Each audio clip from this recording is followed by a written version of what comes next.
எப்படி நீங்கள் வந்துட்டு ஒரு சிட்டிசனாக இந்த ஒரு நெட்வொர்க்கை ட்ரேஸ் பண்ணணும், முக்கியமாக புகார் கொடுக்கணும் அப்படின்னு உங்களுக்கு தோணுச்சு?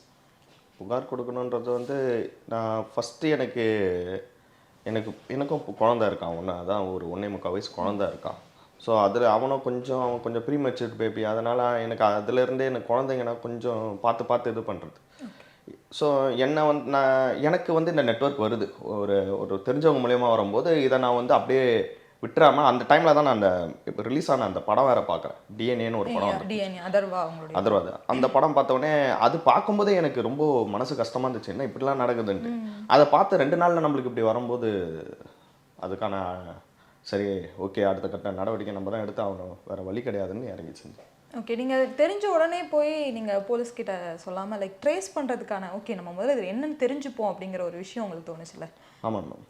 அது ஃபஸ்ட்டு என்னென்னா எனக்கு அப்ரோச் பண்ணுறாங்க அவங்க, அதாவது எனக்கு தெரிஞ்சவங்க தான் ஒருத்தவங்க. அவங்க நேம் வந்து தீபா. ஸோ அவங்க வந்து ரியல் எஸ்டேட்டில் மூலயமா அங்கே எனக்கு பழக்கமாக வராங்க, எங்கள் ஏரியாவில் வந்து பழக்கமாக வராங்க. பழக்கமாயிட்டு அவங்க எனக்கு வந்து பேசும்போது என்கிட்ட பேசும்போது ஃபஸ்ட்டு கார்த்திக் இந்த மாதிரி வந்து ஒரு என் ஃப்ரெண்டு ஒருத்தி இருக்கா, அவங்க பேர் வித்யான்னு நினைக்கிறேன். ஆமாம் வித்யா.